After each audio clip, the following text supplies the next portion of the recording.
السلام عليكم ورحمة الله تعالى وبركاته، مرحبا بالجميع وتحية إليكم من جديد.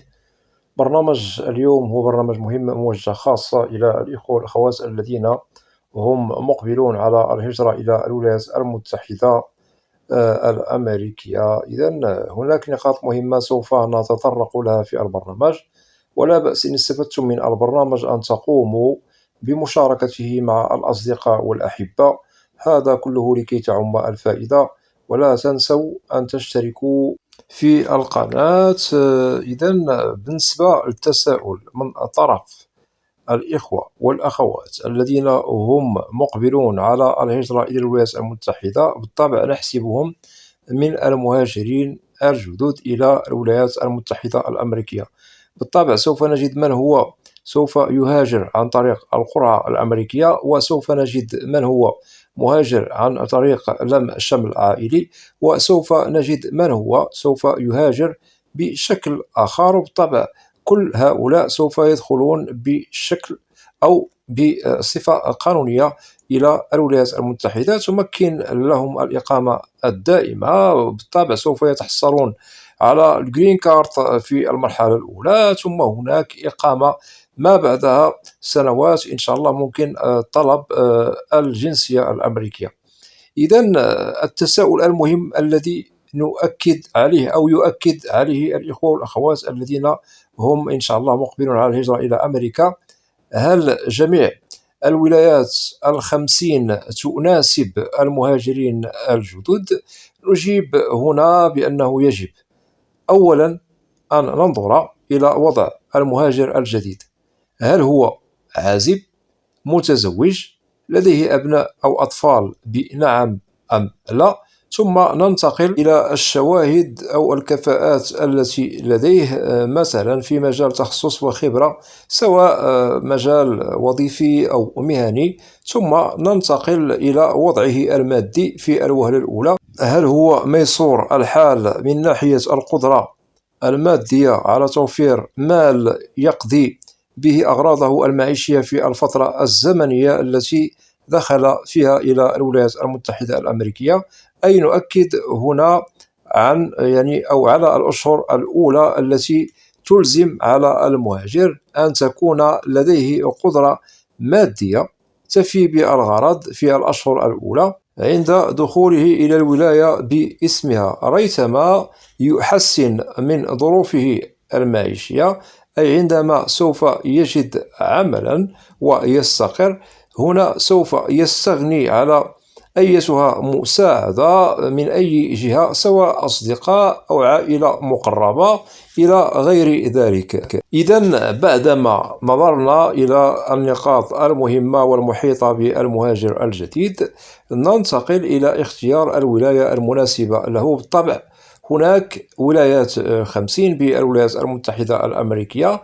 سوف نجد الاختلاف موجود ما بين ولاية وولاية، كل ولاية لديها اسم معين، كذلك مدن مختلفة بكل ولاية باسمها.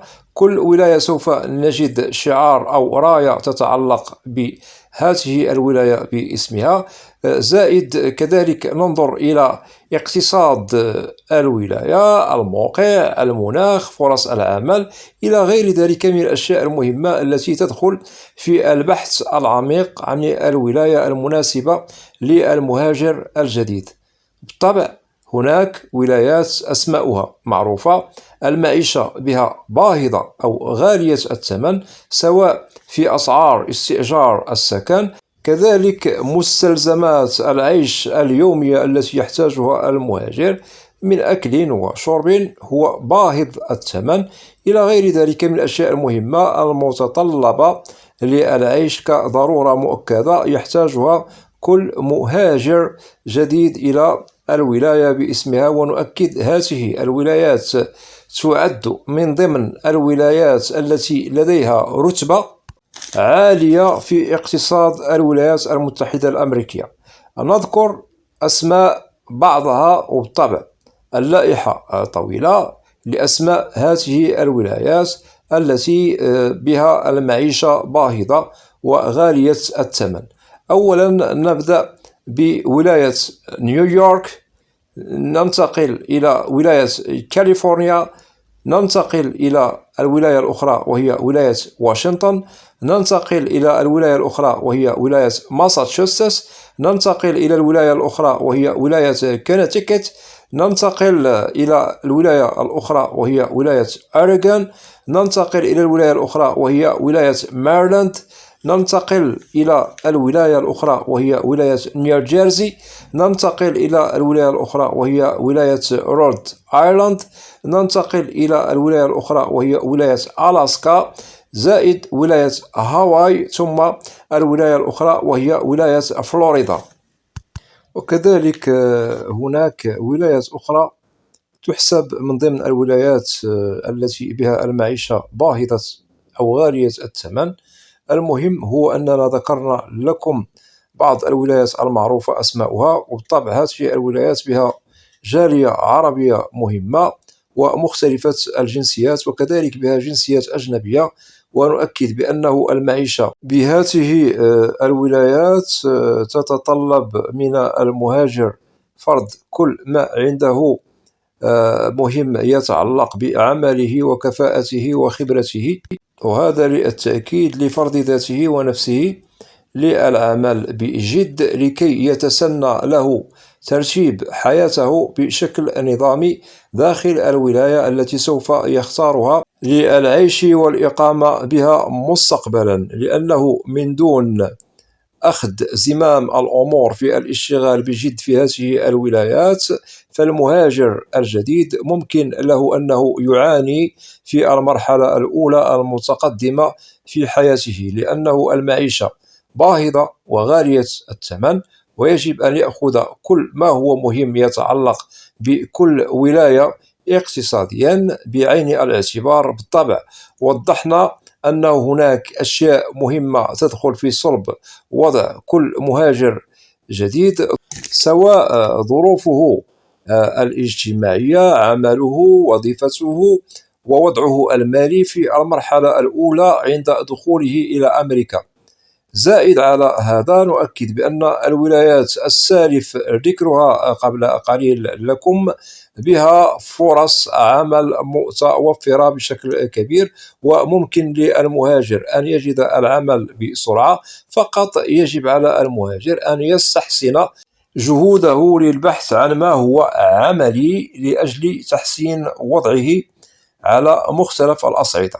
وأكيد أنه رغم غلاء أسعار المعيشة والسكن فهناك فرص عمل متوفرة. بالطبع هذا سوف يلبي متطلبات المهاجر الجديد لكي يعيش مستقرا بدون الاحتياج للمساعدة سواء من أشخاص أصدقاء أو عائلة مقربة أو من الحكومة الأمريكية. لهذا يجب أن ينظر المهاجر الجديد إلى كل ما هو يخدم هجرته إلى الولايات المتحدة الأمريكية، ينظر إلى الولاية المناسبة له، زائد ينظر إلى كل ما هو يتعلق بمستواه المهني والوظيفي لكي يهاجر إلى الولاية التي اختارها وهو مقتنع بها.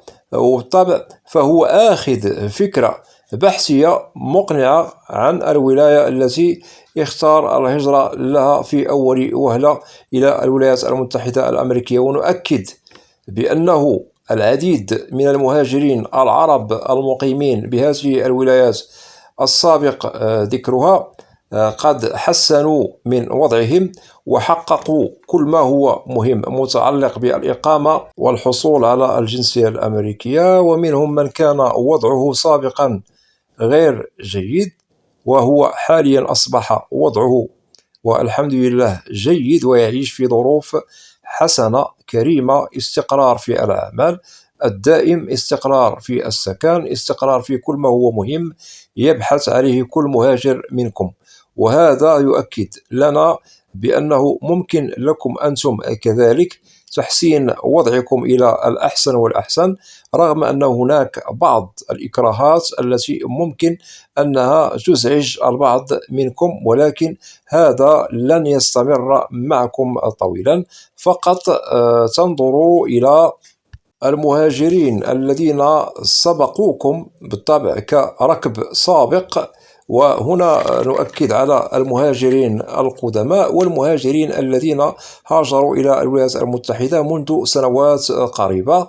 كذلك ننظر إلى التجربة السابقة لهم في هذه الولايات، وإن شاء الله نصيبكم إن شاء الله هو تحقيق المبتغى والمراد والطلبيات التي تخدم إقامتكم بالولاية التي سوف تختاروها كوجهة أولى، وممكن أن تحققوا فيها كل المبتغى. وهذا يأتي بالطبع بالصبر والمثابرة والنظر بتفاؤل إلى الولاية المناسبة لكم، وسوف تجدوا بأنه كل ما هو مهم من فرص عمل وسكن مستقر ومعيشة كريمة وأمان إلى غير ذلك هو في خدمتكم وهو ساري لصالحكم.